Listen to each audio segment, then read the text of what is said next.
How do all the Marvel projects that came out in the year of 2023 rank?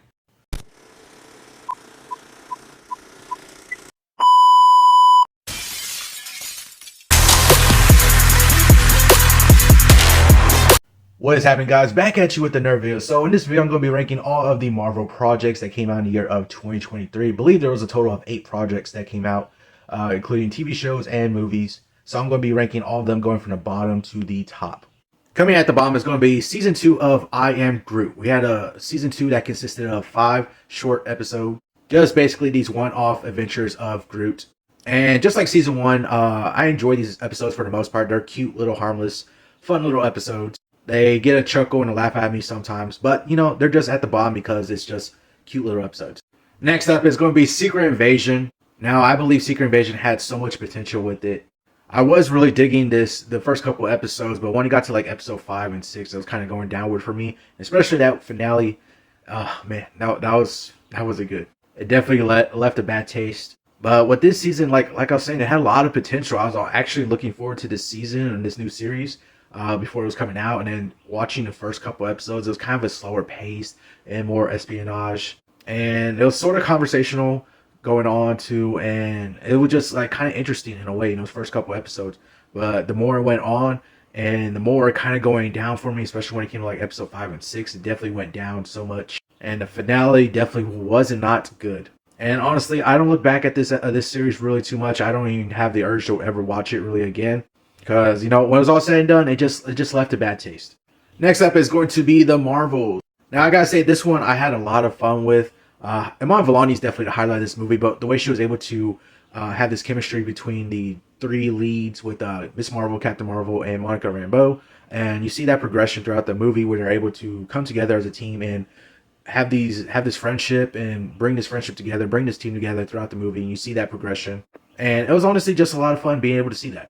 Yeah, I know, sure, this movie probably isn't great or one of the best MCU movies, but nonetheless, I still had some fun with it. I still was able to watch it and just get something out of it. And the way it ends, man, that ending and the post-credit scene, honestly, gets you hyped. On to the next spot is going to be Ant-Man and the Wasp: Quantumania. With this movie, I'm not against this movie as much as some other people. A lot of people have been bashing on this movie. And I understand the reasons why they would bash on it. I totally get why people do not like this movie. I see it, but like, to be honest, I'm not against this movie as much as other people. I still had some kind of fun with it. I still was like, I won't say enjoyed it as much, but like I still could, you know, watch this movie. It's a watchable movie nonetheless. And we can still get some good characters with Ant-Man and being able to see the performance of Jonathan Majors as King. He did put on a good performance. Not a lot of people like to say that, but in this movie, I do believe he put on a good performance as King. But a lot of people like to talk about how he got defeated so easily. And I agree. He did get defeated pretty easily in this way that he was defeated by Ant-Man and Ants. I understand people's gripe with that. And honestly, yeah, I was kind of expecting more with the King, with the villain of King, and being able to show us why he's going to be the new big bad of this phase. But I gotta say, the performance of Jonathan Majors was actually pretty good in this movie.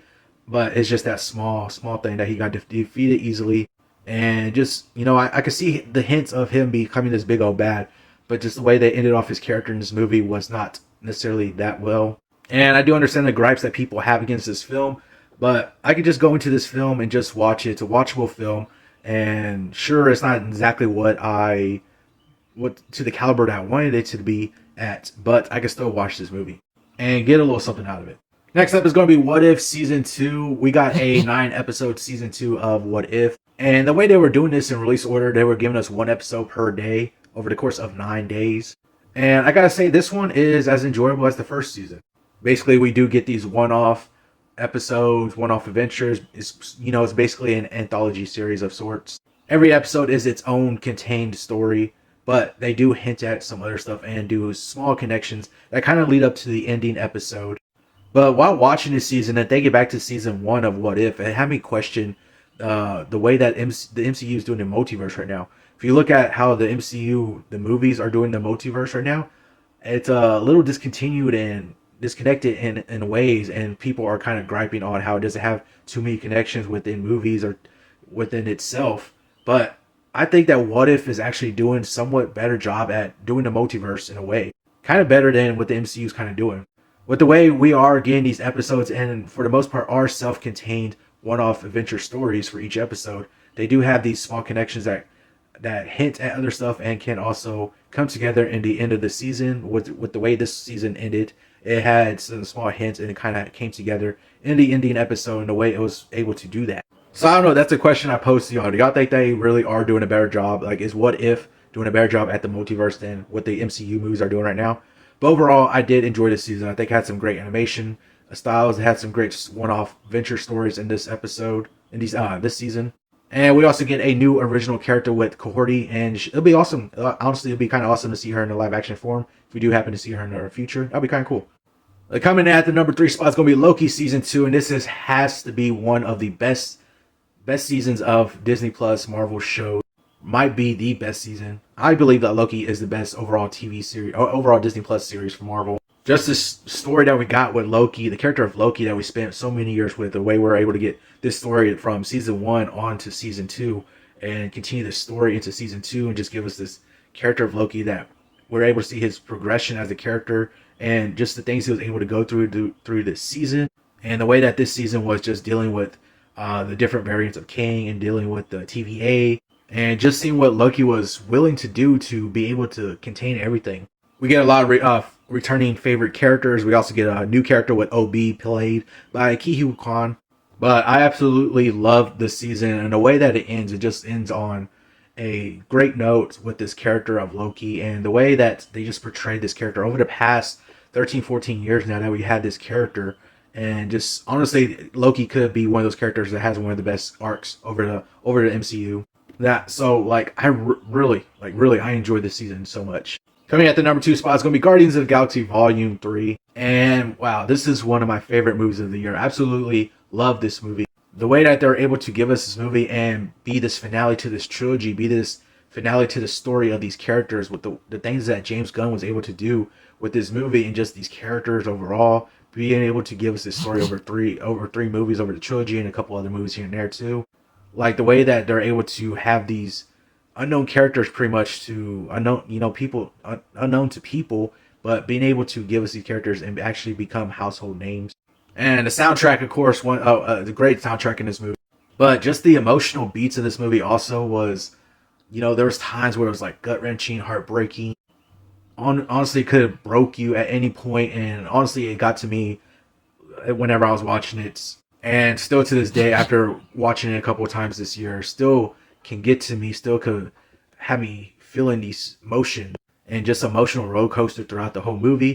But yeah, this was such an amazing movie, a great ending to the story of these characters, great ending to the finale of this trilogy of movies. So I can't speak enough on how high this movie is for me. But coming in at the number 1 spot for me is going to be Spider-Man Across the Spider-Verse. This is one of my favorite movies of the year.